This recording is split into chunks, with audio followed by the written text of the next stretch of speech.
Hello दोस्तों, स्वागत है आपका अखिल भारत न्यूज़ चैनल में। मैं कोलकाता केस में एक ट्रेनी डॉक्टर हूं और आज मैं आपको अपनी पूरी जीवन कथा बता रही हूं। मैं अपने माता पिता की इकलौती लाडली बेटी हूं, जिसका सपना था बड़ी डॉक्टर बनकर अपने माता पिता का नाम रोशन करना और उनके सपनों को पूरा करना। आज आप मुझे कोलकाता में एक ट्रेनी डॉक्टर के रूप में जानते हैं। कुछ लोग मुझे मयूरी कहते हैं तो कुछ निर्भया या दामिनी।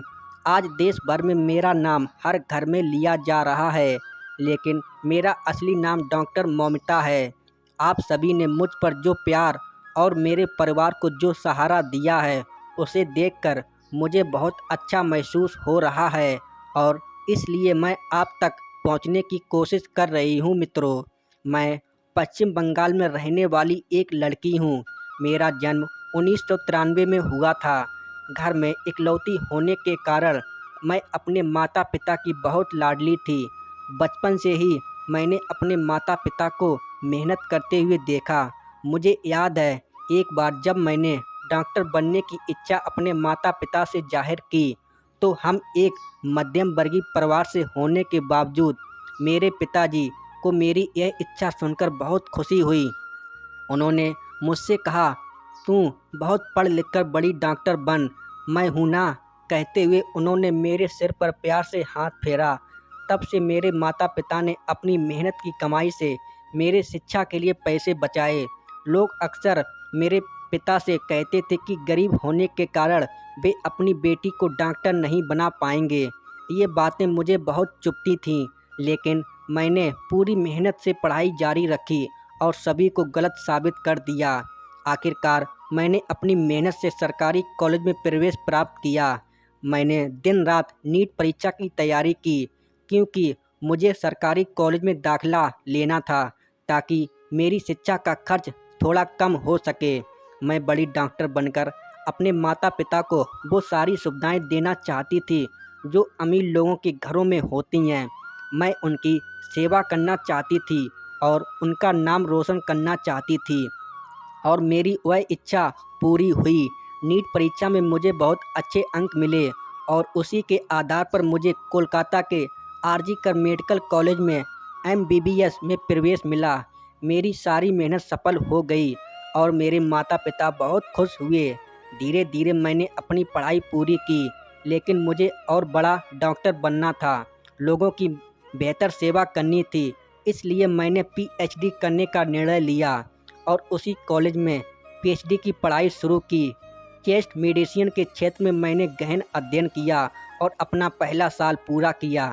मेरे माता पिता और मैं बहुत खुश थे, क्योंकि अब मेरी पीएचडी पूरी होने के बाद मैं एक बड़ी डॉक्टर बनने जा रही थी।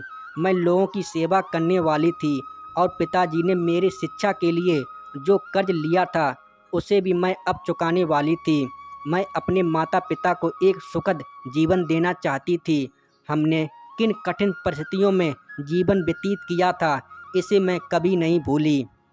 मुझे याद है कि मेरे माता पिता खुद भूखे रहते थे, लेकिन मेरे लिए कुछ बनाकर रखते थे ताकि मैं भूखी ना सोऊं। मैंने भी उन्हें देखकर पैसे बचाने का तरीका सीखा। कई चीज़ें मुझे पसंद थीं, लेकिन मैंने उन्हें कभी नहीं मांगा। इसलिए मेरे माता पिता हमेशा कहते थे कि मैं बहुत समझदार हो गई हूँ और वे मुझे अपने बेटे की तरह मानते थे। अब पढ़ाई के साथ साथ मैंने आरजी कर अस्पताल में ट्रेनी डॉक्टर के रूप में नौकरी भी शुरू कर दी। 2024 का साल शुरू हो गया था। मुझे गणपति और दुर्गा पूजा बहुत पसंद थी। अब तो मैं डॉक्टर भी बन गई थी। इसलिए मैंने अपने माता पिता से कहा, इस साल हम गणपति और दुर्गा पूजा धूमधाम से मनाएंगे। अब हमारे पास पैसे भी हैं। आपकी बेटी एक बड़ी डॉक्टर बनने वाली है। मेरी ये बातें सुनकर मेरे माता पिता बहुत खुश हुए। उन्होंने कहा, इस साल हम दुर्गा पूजा ज़रूर मनाएंगे। अब तो मेरे माता पिता मेरे शादी के बारे में भी सोचने लगे थे। तब मैंने पिताजी से साफ साफ कहा, मेरी शादी की चिंता आप मत करो। शादी के लिए इतने सारे पैसे कहाँ से लाएंगे पिताजी, इसलिए आप मुझ पर छोड़ दो। अब मैं बड़ी डॉक्टर बनने वाली हूँ, मेरी चिंता मत करो। हमारे अच्छे दिन आने वाले हैं और फिर जब मुझे सही जीवन साथी मिलेगा तब मैं शादी करूँगी। मेरे माता पिता की आंखों में हमेशा खुशी के आंसू आ जाते थे। जब भी मैं ऐसा बोलती थी, उन्हें खुश देखकर मेरा मन भी आनंद से भर जाता था। मैंने बचपन से ही अपनी माँ को हमेशा पैसे बचाते हुए देखा था, लेकिन मेरे लिए वह कभी भी खर्च करने से पीछे नहीं हटती थी। मेरी पसंद नापसंद उन्हें बखूबी पता होती है। मुझे बड़ा करने के लिए उन्होंने बहुत त्याग किए थे, अपनी इच्छाओं को दबा दिया था। इसलिए अब मेरी बारी थी उनके लिए कुछ करने की। इसीलिए मैंने अपने पहले वेतन से माँ के लिए सोने की चूड़ियाँ बनवाईं। वे चूड़ियाँ देखकर माँ बहुत खुश हुई और उन्होंने खुशी से मुझे गले लगा लिया। सब कुछ ठीक चल रहा था। पिछले 6 महीनों से मुझे नाइट शिफ्ट भी मिलने वाली थी। कभी हफ्ते में एक बार नाइट ड्यूटी होती थी, तो कभी कभी हफ्ते में 24 से 36 घंटे ड्यूटी भी करनी पड़ती थी। इसका कारण मैं आपको आगे वीडियो में बताऊंगी। 2024 का अगस्त महीना मेरे लिए इतना घातक साबित होगा, ये मैंने सपने में भी नहीं सोचा था मित्रों। मेरे पिताजी सिलाई का काम करते हैं। वे 63 साल के हैं, लेकिन उन्होंने अब तक काम नहीं छोड़ा। एक बार वे बीपी की दवाइयाँ लेना भूल सकते हैं, लेकिन काम करना नहीं भूलते। हमेशा मुझे उन्हें समय पर दवाइयाँ लेने के लिए कहना पड़ता है। हंसते हुए वे कहते हैं, हाँ बेटी लेता हूँ। माँ भी हमेशा कहती थी, तू हमारी बेटी नहीं बेटा है। मैं वैसे भी बहुत प्यारी थी, मेरे नाम में ही प्यार छिपा था। जब मैं कॉलेज जाती या फिर ड्यूटी पर होती तो अक्सर कानों में कुछ गलत कामों के बारे में सुनने को मिलता। हमारे सीनियर डॉक्टर भी इस पर कभी कभी फुसफुसाते थे, लेकिन मैंने खुद को इन सब चीज़ों से हमेशा दूर रखा। हाँ, लेकिन जब किसी छात्र के साथ अन्याय होता या किसी मरीज से अधिक पैसे वसूले जाते, तो मुझे यह बहुत बुरा लगता और मैं आवाज़ उठाती। इस पर हमारे प्राचार्य संदीप घोष हमेशा मुझ पर चिल्लाते थे। प्राचार्य होने के कारण हम सभी उनसे डरते थे, लेकिन मैंने भी उनके बारे में बहुत कुछ सुना था कि वे अस्पताल में क्या क्या करते हैं। कभी भी आवाज़ उठाने की कोशिश नहीं की, क्योंकि मैं इन बड़े लोगों के चक्कर में नहीं पड़ चाहती थी। लेकिन जब अस्पताल में दवाइयों की कालाबाजारी होने की बात सामने आई, तो मैं शांत नहीं रह सकी। मैंने बोलना शुरू किया। मेरी आवाज़ को कहीं दबाने की कोशिश की जा रही थी। मुझसे अतिरिक्त काम करवाया जा रहा था। मेरे काम में घंटे भी बढ़ा दिए गए, लेकिन फिर भी मैंने अपना काम ईमानदारी से किया। कभी कभी मैं अपने पिताजी को ये बातें बताती थी, लेकिन वे मुझे कहते थे, बेटी तुम इन सब चीज़ों में मत पड़ो, हम गरीब लोग हैं, ये बड़े लोग हैं, इनके हाथ बहुत ऊपर तक हैं, ये तुम्हारी मेहनत पर पानी फेर देंगे। हम साधारण लोग हैं, तुम अपनी पढ़ाई पूरी करो, फिर हम देखेंगे क्या करना है। पिताजी के शब्द सही थे। यहाँ तक पहुँचने के लिए मैंने बहुत मेहनत की थी। इसलिए पिछले 6 महीनों से मैं प्राचार्य और विभाग के उत्पीड़न को सहन कर रही थी और शांतिपूर्वक सिर्फ अपना काम कर रही थी। शायद मुझसे इन लोगों को खतरा महसूस हो रहा था और इसलिए उन्होंने पहले से ही कुछ योजना बनाना शुरू कर दिया था। लेकिन मुझे इसका ज़रा भी अंदाज़ा नहीं था कि कभी कभी मेरी दोस्त और मैं इस विषय पर चर्चा किया करते थे कि हमारे अस्पताल में कितने गलत काम हो रहे हैं, लेकिन हम हमेशा बोलते बोलते चुप हो जाते थे, क्योंकि हमें इन चीज़ों में उलझना नहीं था। खैर, हमारे अस्पताल में 2019 में संजय रॉय नाम का एक व्यक्ति भर्ती हुआ। वह आरजीकर अस्पताल की पुलिस चौकी में काम करता था। वह 4-5 साल से यहाँ पर काम कर रहा था, इसलिए उसे हमारे हर विभाग के बारे में पूरी जानकारी थी। कई मरीजों को वह बेड दिलवाता था और इसके लिए उसे पैसे भी मिलते थे। लेकिन इस संजय रॉय की नज़र बहुत ख़राब थी। वह अस्पताल में आने वाली हर महिला को गलत नज़रों से देखता था। उसके बारे में भी चर्चा होती थी, लेकिन वह हमारे प्राचार्य का बहुत खास था और उनके लिए हमेशा काम करता था। इसलिए हमने कभी उसकी शिकायत करने का विचार नहीं किया, क्योंकि बेवजह विवाद में नहीं चाहती थी। लेकिन हाँ, संजय रॉय की नज़र बहुत खतरनाक थी। किसी भी लड़की के सामने होने पर उसकी नज़र उसे खा जाती थी, इसलिए मैं ऐसे आदमी से दूर ही रहती थी। उस दिन भी जब मैं घर से काम पर जाने के लिए निकली, मुझे ज़रा भी एहसास नहीं था कि यह मेरा आखिरी दिन होगा। जब मैं अपने घर से जा रही थी और अब मैं अपने माता पिता और अपने छोटे घर को फिर से कभी नहीं देख पाऊंगी। शायद इसीलिए मैंने अपनी माँ से कहा, पिताजी को समय पर दवाई देना, और रोज़ की तरह कहने वाली मैं उस दिन जाती हूँ कहकर घर से बाहर निकली। 8 अगस्त को मैं पूरे दिन काम कर रही थी, अपने मरीजों की देखभाल कर रही थी। हमारे सीनियर हॉल के पास एक कमरे का निर्माण चल रहा था, इसलिए ऊपर आने जाने का ज़्यादा मूवमेंट नहीं था। हम सब वार्ड में इकट्ठा थे। 4-5 अन्य विशेषज्ञ डॉक्टर मेरे साथ थे। हम कुछ चीज़ों पर चर्चा कर रहे थे। उस समय संजय रॉय भी वहाँ था और वह मुझे घूर रहा था, लेकिन मैंने उसे नज़रअंदाज कर दिया। कुछ समय बाद वह वहाँ से चला गया और हम सब ने खाना खाया। फिर सभी अपने अपने काम पर लग गए। मैं थोड़ी फ्री थी, इसलिए मैंने रात को माँ को फ़ोन किया। जब तक मैं माँ को फ़ोन नहीं करती तब तक वे अपने पिताजी खाना नहीं खाते। उन्हें बताना पड़ता था कि मैंने खाना खा लिया, तभी वे खाना खाते थे। उस दिन मुझे ज़रा भी अंदाज़ा नहीं था कि वह मेरी माँ से आखिरी बातचीत होगी। माँ ने फ़ोन उठाते ही मैंने पूछा, पिताजी समय पर दवाइयाँ ले रहे हैं ना? उनका ध्यान रखना, मेरी चिंता मत करो, मैंने खाना खा लिया है। मेरे पिताजी को बीपी की समस्या थी, इसलिए समय पर दवाइयाँ लेना उनके लिए बेहद ज़रूरी था। उनकी दवाइयाँ कभी नहीं छूटनी चाहिए, इसका पूरा ध्यान मैं रखती थी। मुझे याद है, एक बार पिताजी की दवाइयाँ रात में ख़त्म हो गई थीं। पिताजी ने सोचा कि एक दिन दवा ना लेने से क्या फ़र्क पड़ेगा, सुबह जाकर दवा ले आऊँगा। लेकिन मैंने घड़ी में देखा रात के 11 बजे थे। मैंने वहीं सबका खाना रोक दिया और कहा, पिताजी की दवा आने तक कोई खाना नहीं खाएगा। और इतनी रात में भी मैंने उनके लिए दवा का इंतज़ाम किया। लेकिन अब अस्पताल में ज़्यादा काम होने के कारण मुझे घर पर ध्यान देने का समय नहीं मिल रहा था, इसलिए माँ को ही ज़बरदस्ती सब कुछ बताना पड़ता था। उन्हें याद दिलाना पड़ता था कि पिताजी को देखभाल करें। उस दिन भी सब कुछ बिना भूले बताया और माँ से बात करके मैंने पूरे फ्लोर पर जाकर मरीजों का चेकअप किया।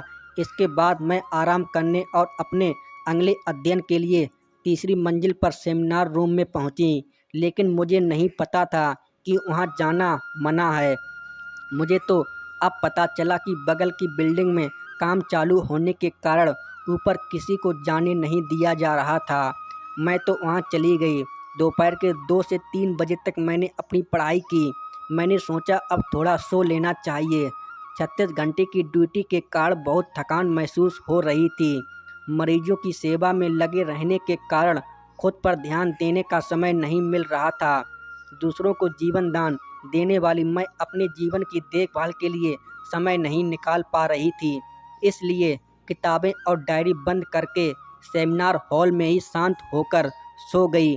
इतनी गहरी नींद में थी कि सेमिनार हॉल में कौन आ रहा था, कौन जा रहा था, इसका भी मुझे कोई अंदाज़ा नहीं था। फिर क्या, सुबह के समय संजय रॉय शराब पीकर सेमिनार हॉल में आया। सेमिनार हॉल में कोई आया इसका भी मुझे पता नहीं चला, क्योंकि मैं गहरी नींद में थी। उसको आते ही उसकी नज़र मुझ पर पड़ी और उसके अंदर का राक्षस जाग गया। वह मेरे पास आया और उसने मेरे शरीर को छुआ। नींद में होने के कारण मुझे ज़्यादा समझ में नहीं आया, लेकिन जब शरीर पर हाथ फेरने लगा तब मैं जाग गई। सामने संजय रॉय जैसा दुष्ट व्यक्ति देखकर मैं बहुत डर गई। नींद में होने के कारण खुद को संभालने में मुझे समय लगा। मैंने खुद को बचाने की बहुत कोशिश की, लेकिन उसने बहुत ज़्यादा शराब पी हुई थी। उसके मुंह से बदबू से मुझे ये समझ में आ गया था कि वो अपनी कोई बात सुनने की हालत में नहीं था। मैं उससे मिन्नतें कर रही थी, मुझे छोड़ दो कह रही थी, लेकिन उसे मुझ पर ज़रा भी तरस नहीं आ रहा था। आखिरकार मैंने ज़ोर ज़ोर से चिल्लाना शुरू कर दिया। तब वो थोड़ा डर गया और जल्दबाजी में उसने मेरे मुंह पर हाथ रख दिया ताकि मेरी आवाज़ ना निकल सके। मैं उससे लड़ रही थी, मन ही मन भगवान से प्रार्थना कर रही थी कि कोई मेरी आवाज़ सुन ले। लेकिन उस रात मेरी आवाज़ किसी ने नहीं सुनी, क्योंकि उस रात ऊपर वाले फ्लोर पर किसी को आने की इजाज़त नहीं थी। जैसा कि अब पता चला, इसका मतलब है कि मेरे खिलाफ सारा षड्यंत्र पहले से ही रचा गया था। मैं उस दरिंदे को अपने से दूर ढकेलने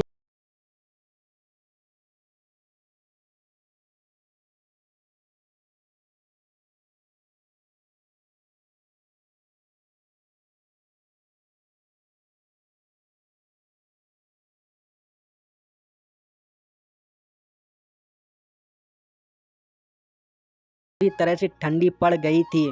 कौन कौन मेरा शोषण कर रहा था ये समझ नहीं आया। मेरे दर्द से चीखें निकल रही थी, इतनी ज़ोर से कि चीख रही थी कि मेरी चीखें पूरे हॉस्पिटल में गूंज रही थीं। लेकिन ना जाने क्यों मेरी आवाज़ किसी को सुनाई नहीं दी। चिल्लाते चिल्लाते मेरा शरीर बिल्कुल ठंडा पड़ गया था।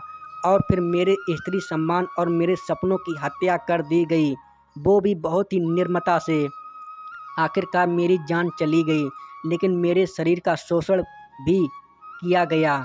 मेरा चश्मा टूट गया, उसकी किरचें मेरे खून से सनी हुई आंखों में घुस गई थीं। मेरे फटे हुए होंठ मेरी आवाज़ दबाने के लिए उसने मेरा गला दबा दिया था। खुद को बचाने की कोशिश में मेरे खून से सने हुए नाखून मेरे शरीर पर किए गए अनगिनत बार, जांघ की हड्डी टूटने तक फैली हुई मेरी टांगें और घायल हुए मेरे जननंगन। इतना सब कुछ सहने के बाद भी मैंने उस पुरुषों की क्रूरता का मुकाबला किया था। लेकिन काश उन पुरुषों में थोड़ी सी भी संवेदनशीलता होती, तो मेरी आखिरी सांस तक मैं जिंदा रह पाती। मेरे शरीर पर वार करते समय उन्होंने सोचा होता, मुझे मारते समय उन्हें खुद को भी दर्द महसूस हुआ होता, लेकिन वो दरिंदे की तरह आकर मुझे बर्बाद कर गए। दोस्तों, उस दिन मेरे अंदर के स्त्रीत्व का बलात्कार हुआ और आखिरकार इस ट्रेनी डॉक्टर ममता ने दुनिया से अलविदा कह दिया। मरते समय मेरी आंखों के सामने सिर्फ मेरे माता पिता का चेहरा था। अब उनका क्या होगा, यही सवाल मेरे दिल में बार बार आ रहा था। हर दिन दूसरे की जान बचाने वाली मैं अपनी जान बचाने के लिए वहाँ कोई नहीं था। मरते वक्त भी मुझे यही डर सता रहा था कि मेरे माता पिता इतने बड़े दुख को कैसे सहेंगे। उस दरिंदे ने मेरा शोषण किया, मुझे जिंदा रहते हुए मार डाला, मेरी हत्या कर दी और फिर मेरे अर्धनंगे शरीर को पूरा अधूरा कपड़ा डालकर मैं यहाँ से चला गया, जैसे उसने कुछ किया ही नहीं। मेरी आत्मा तड़प रही है, मेरे सपने अधूरे रह गए। हर दिन 10 से 12 घंटे की मेहनत से मैं यहाँ तक पहुँची थी। हमारा सपना एक ही रात में टूट गया। मेरे लिए पूरा दिन सिर्फ एक काम था, मुझे किताबों के अलावा और कुछ भी नहीं पता था। मुझे एमडी के गोल्ड मेडल चाहिए था, टॉप अप डॉक्टर बनना था। मैंने अपनी डायरी में भी यही लिखा था, क्योंकि मेरे माता पिता ने बड़ी मेहनत से मुझे पढ़ाया था और एक रात में उनकी मेहनत और मेरी पढ़ाई सब कुछ जलकर राख हो गई थी। अस्पताल में अगले दिन क्या हुआ, कैसे अपराधी पकड़े गए, ये सब आपको पता ही है। लेकिन फिर भी अगले दिन सुबह मेरी आत्महत्या की खबर मेरे घर पहुंची। आपकी बेटी ने अस्पताल में ही आत्महत्या कर ली, ऐसा बताया गया। माँ तो सब कुछ खत्म हो गया कहकर रोने लगी।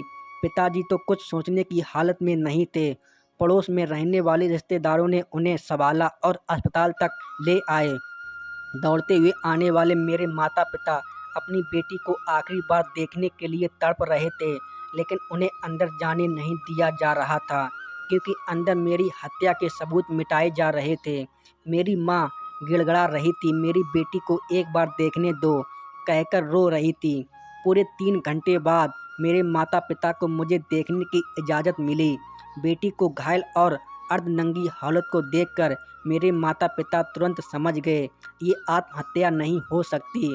हमारी बेटी आत्महत्या करने के लिए डॉक्टर नहीं बनी थी।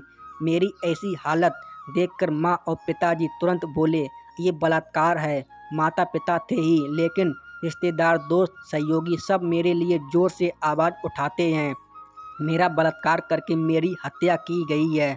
इसलिए सभी गुस्से में थे। इतना बड़ा हंगामा देखकर पुलिस अधिकारी बहुत देर से वहां पहुंचती है और फिर पूछताछ शुरू होती है।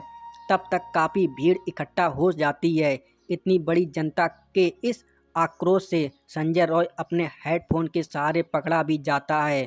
बिना कुछ कहे वो आरोपी अपना गुनाह भी कबूल कर लेता है। फिर उसे गिरफ्तार कर लिया जाता है और मामला वहीं ख़त्म कर दिया जाता है। किसी का कहना है कि मेरे साथ सिर्फ बलात्कार हुआ, तो कई लोग कह रहे हैं कि सामूहिक बलात्कार हुआ। मेरे योनि में पाया गया 151 ग्राम वीर्य जो केवल उस आरोपी का बताया जा रहा था। क्या मेरे साथ हुआ सामूहिक बलात्कार दबाया जा रहा है? अचानक मरम्मत के नाम पर घटना स्थल की दीवारें तोड़ी जाने लगीं। इसका क्या इमरजेंसी रूम में सीसीटीवी कैमरा नहीं था, लेकिन जो वीडियो मिला था उसमें अब तक कोई सच्चाई सामने क्यों नहीं आई? क्या बलात्कार और मुझे मारने की साजिश में शामिल बड़े चेहरों को बचाने के लिए सबूत मिटाए जा रहे हैं? जनता के बीच घुसकर क्या उन दरिंदों के कुछ लोगों ने अस्पताल में आकर सारे सबूत नष्ट कर दिए और मेरे साथ अत्याचार करने वाले उन लोगों को छोड़कर फिर से उन्हें जीने का मौका देने का फैसला किया जा रहा है? पता नहीं अब मुझे न्याय मिलेगा या नहीं। मेरे साथ जो हुआ वह क्यों हुआ, क्या कभी पता चलेगा? क्या संजय रॉय को कभी फांसी होगी या नहीं? लेकिन अगर उन्हें ऐसे ही छोड़ दिया गया तो जल्दी ही आपके सामने एक और निर्भया आ जाएगी। और यह भूलो मत, वो कोई बहन हो सकती है, कोई बेटी हो सकती है, कोई बहू हो सकती है, पत्नी भी हो सकती है, लेकिन होगी वो एक और औरत ही। 2012 में मेरे जैसी एक और लड़की के साथ अन्याय हुआ था। उसके आरोपी को 7 साल बाद फांसी की सज़ा मिली थी। उसे बहुत देर से न्याय मिला। अगर हमारी जैसी दूसरी निर्भया नहीं चाहिए तो मुझे न्याय दिलाओगे ना? मुझे न्याय, क्या मेरे माता पिता को उनकी बेटी से दोबारा मिलने का मौका मिलेगा? मैंने एक डॉक्टर बनकर सभी की सेवा करने का फैसला किया था, सबको एक देवता के रूप में बचाने का निर्णय लिया था, लेकिन खुद को बचाने में मैं असफल रही। मरणासन अवस्था में मैंने आखिरकार अपनी सांसें रोक लीं और एक अनसुलझी गुत्थी बनकर रह गई। जीते हुए लोगों की सेवा करके खुशी से जीने का मेरा सपना अधूरा रह गया। मेरी हत्या और बलात्कार की गुत्थी अब सुलझती नज़र नहीं आ रही है। मैं कहीं ट्रेनी डॉक्टर बोल रही हूँ। डॉक्टर ममता, जो कुछ दिन पहले आप में से ही एक थी। बिना किसी गलती मैंने अपनी ज़िंदगी खो दी। काश उन लोगों में को कुछ असंवेदनशीलता होती तो आज ये महिला डॉक्टर जिंदा होती। मेरे माता पिता अभी तक इस दुख से उबर नहीं पाए हैं, लेकिन फिर भी मजबूरी से लड़े होकर मुझे न्याय दिलाने की कोशिश कर रहे हैं। मेरे पिता को केवल एक ही बेटी थी, लेकिन आज मैं भले ही ईश्वर के पास आ गई हूँ, मगर अब आप सभी बेटे बेटियाँ मेरे माता पिता की संतान हो। एक बेटी चली गई, लेकिन हजारों बेटे बेटियाँ उन्हें मिल गए। इसलिए कृपया मेरे माता पिता की देखभाल करें। मेरे पिताजी बहुत स्वाभिमानी हैं। वे किसी का पैसे नहीं लेंगे या मदद भी नहीं मांगेंगे। मैं यह अच्छी तरह जानती हूँ, क्योंकि उन्हें सब कुछ मेहनत से ही पसंद है। आज उनकी बेटी उनके पास नहीं है, इसलिए आप ही मेरे माता पिता के बच्चे बन जाएं। जब भी ज़रूरत पड़े उनका साथ दें। मेरे माता पिता की मदद करें, मुझे न्याय दिलाएं और मेरे माता पिता भी सुख से जीने का मौका दें। मुझे पता है कि जब तक मुझे न्याय नहीं मिलेगा, मेरे माता पिता भी शांत से नहीं बैठेंगे। वे अंदर ही अंदर मरते रहेंगे। ईश्वर करे मेरे साथ जो हुआ वह किसी और घर में बेटी के साथ ना हो, किसी भी माता पिता से उनकी बेटी दूर ना हो। मैं अपने माता पिता से बहुत प्यार करती हूँ, इसलिए ही मुझे सबसे ज़्यादा दुख हो रहा है कि आज मैं उनके पास नहीं हूँ। इतनी कठिन परिस्थितियों में मैं अपने आंसू पोंछने के लिए नहीं हूँ। दोस्तों, मुझे न्याय दिलाओ, आरोपियों को सज़ा दिलाओ, आवाज़ उठाओ, मेरे माता पिता का सहारा बनो, उनकी मदद करो। सच में भले ही मैं अब नहीं रही हूँ, लेकिन अब आप ही उनकी संतान बनो। मुझे और कुछ नहीं चाहिए। अगर आप मेरे साथ हैं तो मुझे न्याय दिलाने के लिए आवाज़ उठाओ। कमेंट में ज़रूर बताओ मुझे न्याय मिलेगा या नहीं। एक वीडियो सच्ची है कोलकाता की एक महिला डॉक्टर की, फिर भी मैंने इसमें अपने शब्दों में लिखने की कोशिश की है। अगर कुछ गलत हो तो माफ़ी चाहती हूँ। वीडियो अच्छा लगा हो तो वीडियो को एक लाइक करना और इस वीडियो को ज़्यादा से ज़्यादा शेयर करना और चैनल को सब्सक्राइब जरूर कर लेना मित्रों, और कमेंट में जय श्री राम अवश्य लिखना।